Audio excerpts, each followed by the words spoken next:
कहाँ थे हम लोग? पॉजिटिव वर्ब हम लोग पढ़ लिए थे। अब हम लोग आ जाएंगे, वर्ब चेंज हो रहा है जी, लास्ट वर्ब जा रहा है हम लोग का यहाँ पे फ्रेजल वर्ब। इसको लिखो फ्रेजल वर्ब, इसका हिंदी नाम लिखेंगे रूपांतरित, रूपांतरित क्रिया।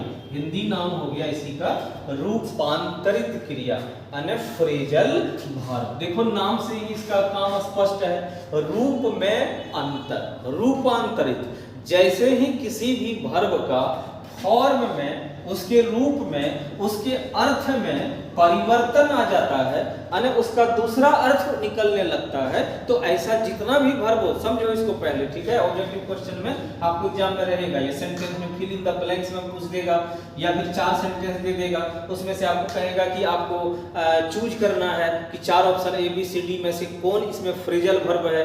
3 गलत दे देगा, 1 फ्रेजल वर्ब कोई डाल देगा, तो आप वहां पे चुन नहीं पाइएगा। तो इसीलिए फ्रेजल वर्ब को यहाँ पे थोड़ा समझा करो, ठीक है। फ्रेजल वर्ब रूपांतरित क्रिया। फ्रेजल वर्ब क्या है कि दुनिया में जितना भी वर्ब है, देखो 2 तरह का वर्ब होता है दुनिया में, जितना भी वर्ब है, अब हर वर्ब का अपना अपना एक फिक्स प्रीपोजिशन होता है, लेकिन अधिकतर वर्ब का यानी कुछ वर्ब का अपना फिक्स प्रीपोजिशन नहीं होता है। जिस वर्ब का अपना कोई फिक्स प्रीपोजिशन नहीं होता है, वो वर्ब सेंटेंस में अर्थ के अनुसार, सेंटेंस के अर्थ के अनुसार वो अपने साथ वर्ब ले लेता है।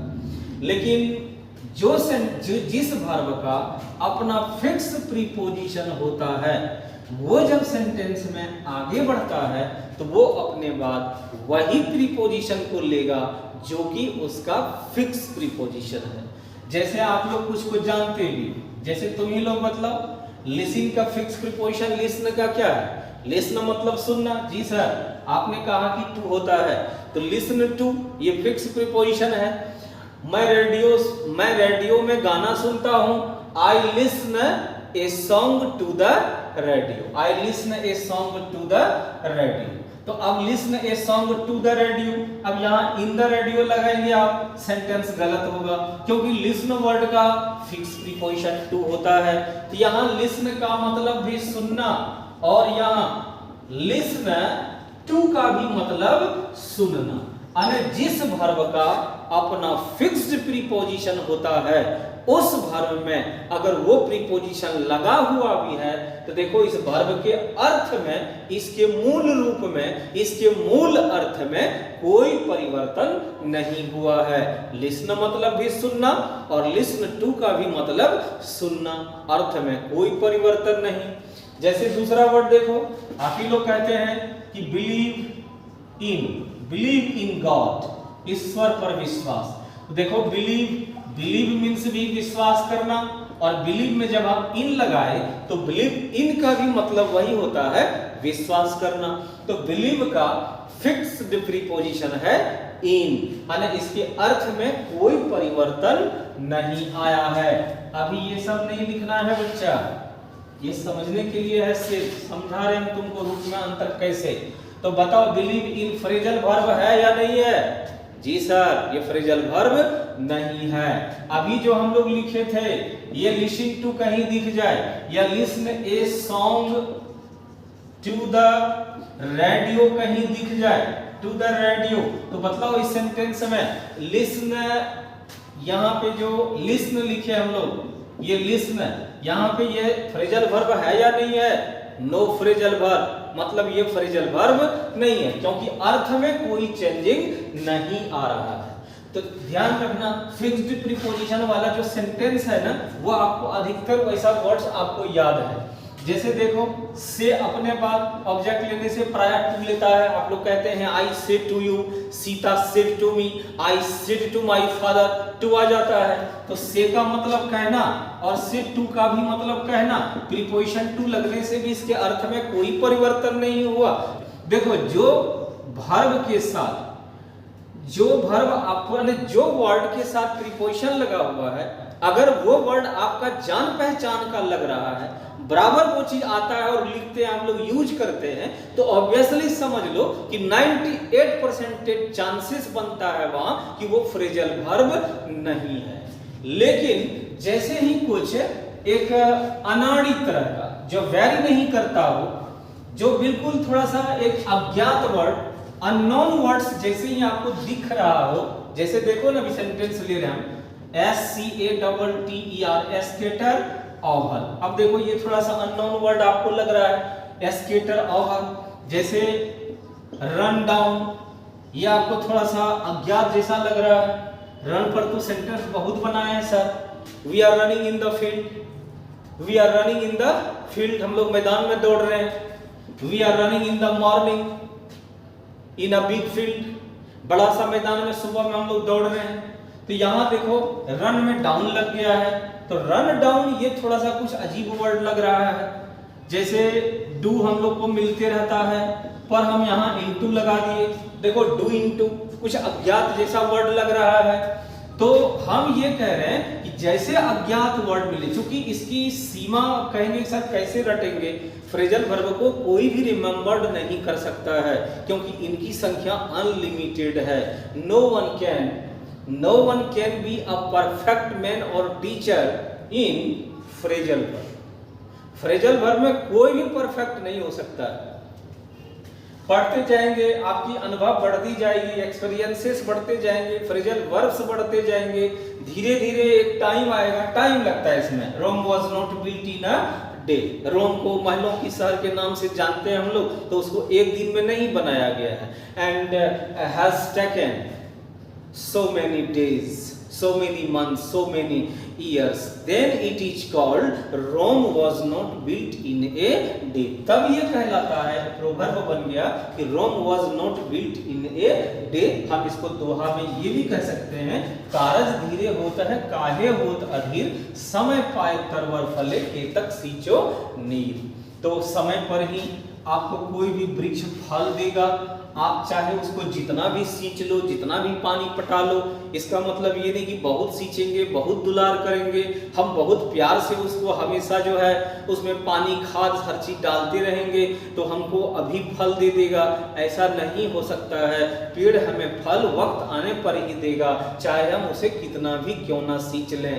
इसीलिए बच्चे काम धीरे धीरे होता है, slow and steady wins the race. काम को धीरे करो लेकिन नियमित करो, हर दिन करो, रेगुलर करो, कंटिन्यूअस रखो। 2 घंटा पढ़ते हो तो रेगुलर पढ़ते रहो। वो 2 घंटा आपकी पढ़ने की है, 4 घंटा आपके पढ़ने का टाइम, वो 4 घंटा के बाद ही आपका कोई और काम आपका है। लेकिन सबसे फर्स्ट जो प्रायोरिटी आप देंगे वो सबसे पहले आपको 4 का देंगे। और ऐसा अगर पढ़ेंगे ना तो फ्रैक्शन ऑफ अ सेकंड में आप ऑब्जेक्टिव क्वेश्चन का आंसर ढूंढ देंगे, टाइम नहीं लगेगा। क्या करें, फ्रैक्शन ऑफ अ सेकंड, क्षण भर में आप तुरंत आप उसका टिक लगा लेंगे, इसमें से ऑब्जेक्टिव क्वेश्चन का सही आंसर क्या है। तो बिलीव इन गॉड, ईश्वर पर विश्वास करना। तो अब बाद में लिखाएंगे, अभी आप समझ रहे थे। देखो मेन क्या है फ्रेजल वर्ब। फ्रेजल वर्ब का सीधा डेफिनेशन है कि जब कोई मेन वर्ब अपने बाद या अपने ऑब्जेक्ट के बाद जब कोई प्रीपोजिशन को लेता है और प्रीपोजिशन के लगने से उस वर्ब के मूल अर्थ में जब परिवर्तन आ जाता है, वो एक दूसरा अर्थ देने लगता है, तो उस कंडीशन में उस वर्ब को यानी उस वर्ब को मतलब उस वर्ब प्लस प्रीपोजिशन को हम लोग फ्रेजल वर्ब कहते हैं। जैसे चलो यहाँ देख लो थोड़ा सा, तब फिर लिखाएंगे, अभी लिखना नहीं। गो का मीन्स क्या होता है, जाना। रन का मतलब दौड़ना। डू का मतलब करना, छोटा सा ले रहे, डू का मतलब करना, ठीक है। अब अगर हम गो में टू कर दिए तो गो टू पटना, तो देखो तो यहाँ गो टू पटना में गो का क्या अर्थ बदला?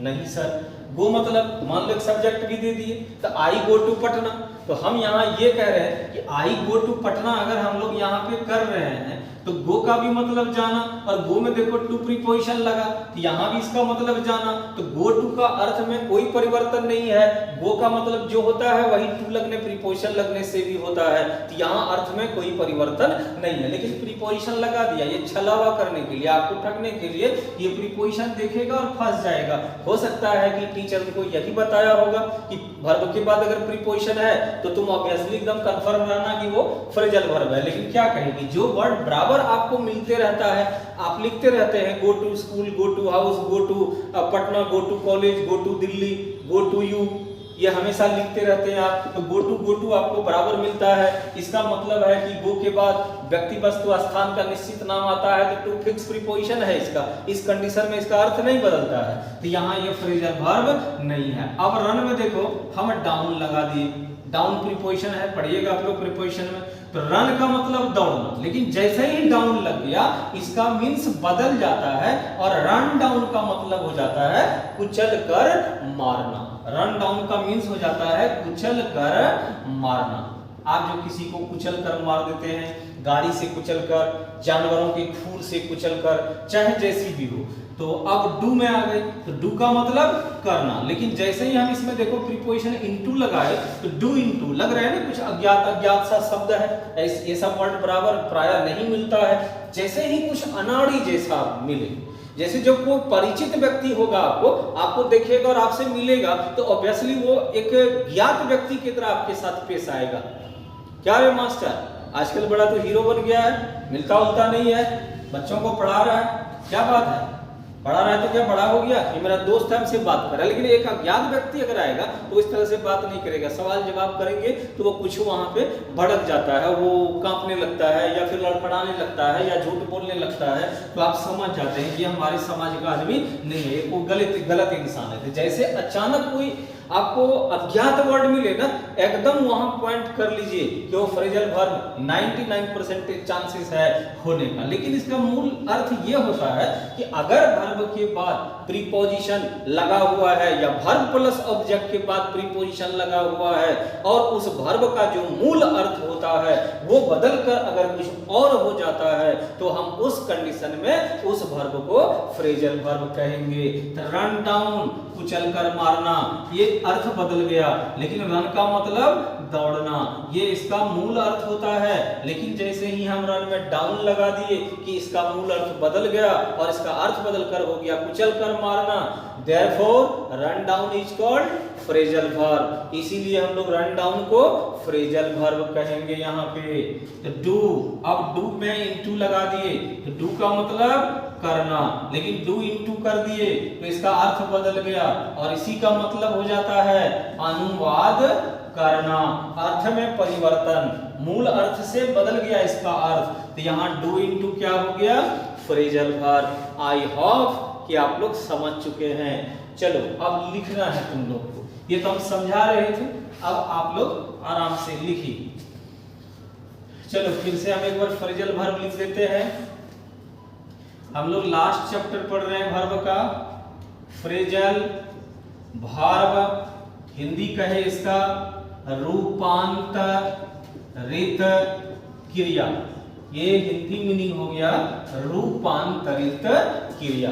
चलो अब इसका हम लोग डेफिनेशन लिख लेते हैं। लिखना, when any main verb takes a preposition, आप प्रोनाउंसिएशन जो करते हैं ना, अभी आप वो करिए, आप प्रोनाउंसिएशन पर अभी थोड़ा सा ध्यान कम दीजिएगा, ठीक है। आप प्रीपोजिशन पढ़ रहे हैं, प्रेपोजिशन पढ़ रहे हैं, तो ये क्षेत्र विशेष पर होता है। जरूरी नहीं है कि प्रेपोजिशन को हर आदमी प्रेपोजिशन ही पढ़ेगा, लेकिन इंटरनेशनल जब हम इसको उच्चारण करेंगे, प्रोनाउंसिएशन करेंगे, तो ध्यान रखना कि तब वहां हम लोग प्रेपोजिशन ही करेंगे। बोलते हैं तो बोलिए, आपके क्षेत्र में चूंकि वो है, तो भाषा का प्रोनाउंसिएशन उच्चारण में क्षेत्र का, जलवायु का, जगह का, स्थान का बहुत बड़ा इंपॉर्टेंस रहता है, इसीलिए इस पर हम कोई खास फोकस और बल नहीं डालेंगे। और ऐसे भी थोड़ा सा शॉर्ट रूल कुछ हम आप लोग को बताए हुए हैं, तो रीड करने में वो सब ध्यान दीजिएगा। When any man verb takes a preposition, बताया हम आप लोग को, when any, who when नहीं करना है ना, when any man walk takes a preposition, just after itself or any object, then that verb plus preposition को, चलो इसको हम बॉक्स में डाल देते हैं, preposition is called phrasal verb। चलो लिख लो इसको, when any man walk, जब कोई मुख्य क्रिया takes a preposition, कोई प्रीपोजिशन ले लेता है, जस्ट आफ्टर itself, ठीक स्वयं के बाद, और एनी ऑब्जेक्ट, या किसी ऑब्जेक्ट के बाद, देन तो दैट वर्ब प्लस प्रीपोजिशन, तो उस वर्ब प्लस प्रीपोजिशन को इज कॉल्ड कहा जाता है फ्रेजल वर्ब। हम उसी को फ्रेजल वर्ब कहते हैं। चलो इसको लिख लो, मिटा रहे हैं आप लोग, इसको रोक के लिख लीजिएगा। हाँ, अब कुछ एग्जाम्पल जैसे इसका ले रहे हैं, तो एग्जाम्पल देखो फिर, अब एग्जाम्पल क्या बन जाता है, तो कुछ पहले छोटा छोटा एग्जाम्पल ले रहे हैं और फिर हम सेंटेंस में करके दे देंगे। जैसे लिखो रन डाउन, एक अनाड़ी वर्ड आपको मिल रहा है ना, उछल, आप लिखते भी चलो इसका मीनिंग, याद भी कर लेना, उछल कर मारना, रन डाउन, उछल कर मारना। डू इनटू बोले थे, लिख लीजिए अनुवाद करना, जिसको आप लोग ट्रांसलेट इनटू कहते हैं, ठीक है, ट्रांसलेट इनटू, तो वही हो गया आपका डू इनटू, यानी आप डू इनटू के स्थान पर हम लोग ट्रांसलेट इनटू भी लिख सकते हैं, और दोनों का मीन्स होता है अनुवाद करना। पुट का मतलब, हाँ, पुट का मतलब रखना। अब देखो पुट में ऑन लगा दिए, पुट ऑन, अर्थ बदल गया, पुट ऑन का मीन्स हो जाता है पहनना, फ्रेजल वर्ब हो गया put on, do into phrasal verb हो गया, रन डाउन फ्रेजल वर्ब हो गया। अब जैसे डील है, DEAL, अब डील में इन लगा दी, तो डील इन का मीन्स हो जाता है व्यापार करना, अर्थ में परिवर्तन।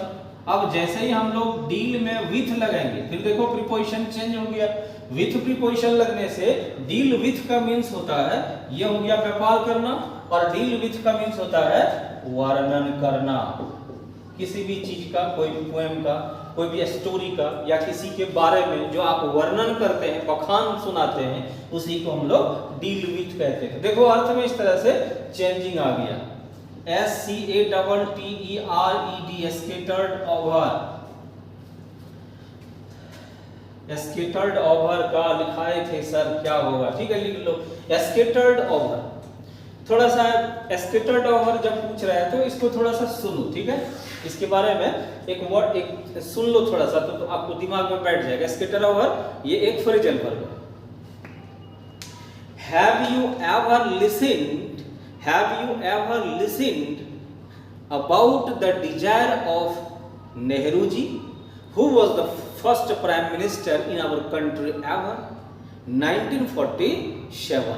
याद करिए ये सब चीज को, तो आपको याद आ जाए। इसके बारे में हम इसी जगह हैं, लेकिन इससे पहले हम आपको एक नेहरू जी के बारे में कुछ चीजें बता रहे हैं, उसको हिंदी इंग्लिश दोनों कर देते हैं। आप इनको थोड़ा सा अच्छा से इसको लिसन करिए, अटेंटिवली सुनिए। When Pandit Nehru became the first prime minister in India, in our country, so before becoming the first prime minister of our country, he solemn vowed, he took an oath, and also wanted to say to all of the people of the nation that he had some desires and wills। तो उसने ये कहा कि प्रधानमंत्री के शपथ लेने से पहले, उनको बनने और होने से पहले, उन्होंने अपनी कुछ शर्त और इच्छाएं रखी थी। At the time of swearing as the first Prime Minister of India, he said to the people of India that he had some wills and desires, and what a speech had been delivered was delivered on that day. That was the day only before one day from 1947, 15th August 1947, especially on that was the day 14th August 1947, यानी कि 15 अगस्त 1947 से एक दिन मात्र पहले उसने भाषण दिया था। He delivered a speech on the occasion of the freedom of India and also as the first Prime Minister of India, Bharat के प्रथम प्रधानमंत्री के रूप में और भारत की आज़ादी के जश्न में भी उनके अवसर में एक दिन पहले, ध्यान दीजिएगा यहाँ ऑब्जेक्टिव क्वेश्चन आपका बन जाएगा, तो 14 अगस्त 1947 को उन्होंने भाषण दिया था। What a speech was delivered on that day. Its title was A Tryst with Destiny. उसने जो भाषण दिया था उस भाषण का जो टाइटल शीर्षक था उसका नाम था A Tryst with Destiny, A Tryst with Destiny, Nehru ji का वसीयत। अब उस भाषण के माध्यम से through that speech Nehru ji wanted to address all the people of the country that he said that he had some desires and also wanted to, छोड़ो इसको, यहां पे थोड़ा सा पंक्तियों में आ गए। उसने ये कहा 2 लाइन सबसे पहले, even if I die in country or foreign, उसका 2 पंक्ति स्टार्ट हुआ था even I die in country or foreign, मैं देश में मर जाऊं या मैं विदेश में मर जाऊं, should be burnt me there, मुझे वहीं जला देना, मेरे मरे हुए शरीर को हमारे वतन मत लाना, हमें वहीं जला देना, ये उनकी इच्छा थी। और माध्यम इसी भाषण के माध्यम से देश के तमाम लोगों से उसने अपनी इच्छा को व्यक्त किया था, should be burnt there, मुझे वहीं जला देना। And the major portion of my essays should be taken first of all to the land of my native land Allahabad। और उसने ये कहा कि उसका जो जला हुआ फिर अस्थि बचेगा, जो एक मेजर पोर्शन होगा, बड़ा सा जो उसका अस्थि बचेगा जलने के बाद, उस अवशेष को सबसे पहले मेरी मातृभूमि इलाहाबाद लाना, जिसको आप प्रयाग कहते हैं। तो प्रयाग लाना, इलाहाबाद लाना, वहाँ संगम है, गंगा की कलकल में उसने नहाया है, स्नान किया है, खेला है वहाँ के रेत के साथ, वहाँ से उनकी लगाव है, इसीलिए उसने ये कहा कि सबसे पहले मेरे जले हुए बचे हुए जो अवशेष होंगे उसे उठाकर अस्थि को मेरे सबसे पहले अपने वतन यानी मेरे मातृभूमि इलाहाबाद लाना। And then only a handful of aces, only a handful of my essays should be immersed into the holy river Ganga। और उसने ये कहा कि उस बड़ा सा जो अस्थि राख है, उस अवशेष में से एक मुट्ठी राख उठाकर ये बहने वाली पवित्र गंगा मैया के जलधारा में इमर्स्ड कर देना, विसर्जित कर देना, प्रवाहित कर देना। And then the major portion of my essays should be taken very high, और मेरा जो बचा हुआ अवशेष होगा, बड़ा सा अस्थि का जो अवशेष मेरा बचा रहेगा एक मुट्ठी के बाद, should be taken very high by an aeroplane, उसको काफी ऊपर ले जाना, and should be scattered over where the peasants are dwelling। और उसने ये कहा कि अब यही देखो स्केटर्ड ओवर आ गया, हमने क्या कहा कि and scattered over where the peasants are dwelling, और कहा कि मेरे उस अस्थि को, उस राख को वहां छिड़क देना पूरे देश के हर एक राज्य में, जहां जहां मजदूर किसान ये सभी खेतों में काम कर रहा हो, ताकि उसकी जो अस्थि है सभी धरातल में हर जगह खेतों में वो गिर जाए, मट्टी में मिल जाए, फिर उससे पौधा अंकुरित होगा, हम उसको ग्रहण करेंगे तो कुछ ना कुछ अंश हमारे आत्मा में आएगा, तो गांधी नेहरू जी ये समझेंगे कि हमें जो प्यार मिला था देशवासियों से वो उसका कर्ज मैंने इस तरह से मैंने उतार दिया, क्योंकि ये अनडेप्ट था, ये कर्ज कभी ना उतरने वाली थी। तो ये भाषण था। तो वही यूज हुआ स्कैटर्ड ओवर। तो स्कैटर ओवर मतलब छिड़क देना, समझ गए ना कैसा छिड़कना, कोई चीज लिए और इस तरह से जो हम छिड़क दिए, जो वो छिड़काव, इस तरह का छिड़कना को कहते हैं स्कैटर्ड ओवर। ये हो गया फ्रेजल वर्ब, ठीक है। चलो फ्रेजल वर्ब लोग समझ गए हैं। बाकी रिवीजन में हम आपको ये फिर बतलाएंगे कि जब रिवीजन करेंगे ना तो सारा चैप्टर आएगा, वहाँ एक एक चैप्टर बतलाएंगे कैसे तुम फ्रेजल वर्ब पकड़ लेगा, किस तरह से फ्रेजल वर्ब आपको ऑब्जेक्टिव क्वेश्चन में देगा, वो हम सारा चीज बतलाएंगे। आज हम यहीं तक रखते हैं, अगले दिन फिर से हम हाजिर हो रहे हैं। तब तक के लिए ध्यान रखना। जय हिंद, जय भारत।